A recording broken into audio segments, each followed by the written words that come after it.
Alors, le sujet que nous allons aborder maintenant, c'est le sujet se réfère à la fin des temps ou encore à la fin du monde.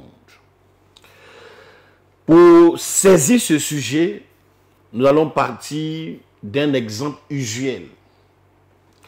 Nous savons que tout ce qui a été créé, d'abord, on parle des insectes, même à l'espèce humaine. Nous savons que la Bible dit que tous ont péché et sont privés de la gloire de Dieu. Nous savons que l'Écriture dit encore, tu es né poussière et tu retourneras poussière. Donc la fin du monde, de façon usuelle, comment est-ce qu'il faut comprendre ça? L'homme vit, du moins l'homme naît, l'homme vit et l'homme meurt. Si cette loi-là est vérifiée dans le commun des mortels, il faut aussi comprendre que à grande échelle, cette loi-là est vérifiée. Et cette fin du monde-là, c'est une prophétie, n'est-ce pas, qui a été annoncée par presque tous les prophètes, n'est-ce pas? Quand on prend le prophète Isa alayhi salam, on verra que dans la Bible, l'Ancien Testament ou encore, je crois, le Nouveau Testament, il y a un chapitre qui est dédié, n'est-ce pas, à l'Apocalypse, n'est-ce pas, qui parle de la fin du monde. Et dans le Coran également, ça fait partie, n'est-ce pas, des piliers, n'est-ce pas, de la foi. D'accord? Et les piliers de la foi sont au nombre de 6, parmi lesquels le fait de croire au jour de la résurrection ou encore au jour dernier. Alors, qui parle du jour dernier parle de façon inéluctable de la fin de ce monde-là. Jésus-Christ nous a donné une image dans les évangiles. Matthieu 13, à partir du verset 37 jusqu'au verset 40. À partir du verset 13, je disais, c'est pourquoi je leur parle en parabole, parce qu'en voyant, ils ne voient point, et en attendant, ils n'entendent ni ne comprennent. Oui, verset 37. Il répondit, celui qui sème la bonne semence, c'est le Fils de l'homme.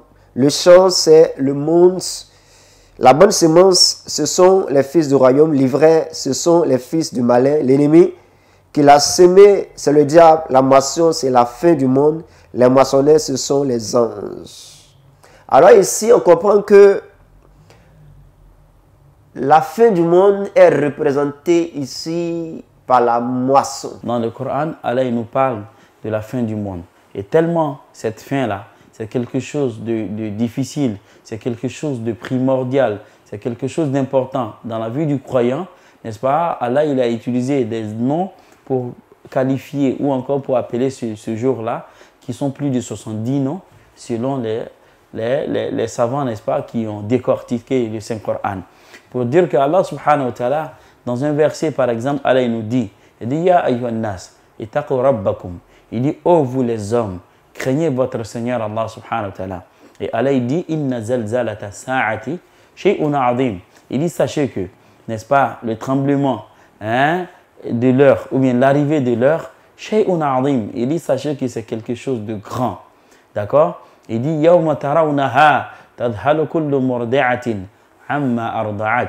Il dit, quand ça va arriver, vous verrez que toutes les femmes qui sont en train d'allaiter leurs enfants, elles vont retirer leurs enfants de leur sein et elles vont les jeter. Allahu Akbar. Parce que la Bible dit le monde dans lequel nous sommes, qui était un monde soumis au péché, ce n'était pas ce monde-là qui était d'alors. Dans la préscience de Dieu, c'était que l'homme vive éternellement. Mais pourquoi est-ce que l'homme aujourd'hui est soumis à la mort? Eh bien, c'est parce que le péché est entré. Le péché est entré sur la scène, ça fait de telle sorte que nous quittions l'éternité pour descendre dans le temps. Et le temps dans lequel nous sommes, le Seigneur Jésus-Christ nous dit que ce monde-là, il passera. ce monde-là prendra fin. La fin viendra certainement. Le monde prendra fin d'une manière ou d'une autre. Certains seront sauvés et certains ne seront pas sauvés.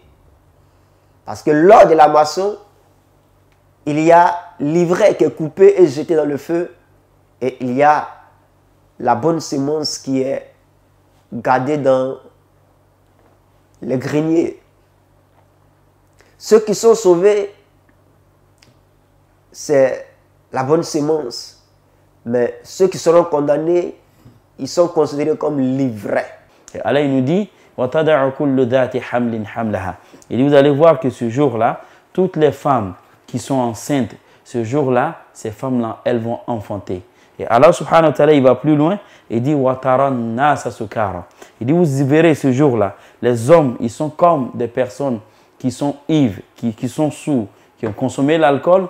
Et Allah subhanahu wa ta'ala, il dit, wama hum bisukara. Il dit, par contre, je vous informe qu'ils n'ont pas consommé d'alcool, ils ne sont pas sous. Walakinna adab Allahi shadid. Il dit, sachez que c'est plutôt le châtiment d'Allah subhanahu wa ta'ala qui est dur, qui est fort. Et je peux même me permettre que nous sommes à la veille de la fin de ce monde.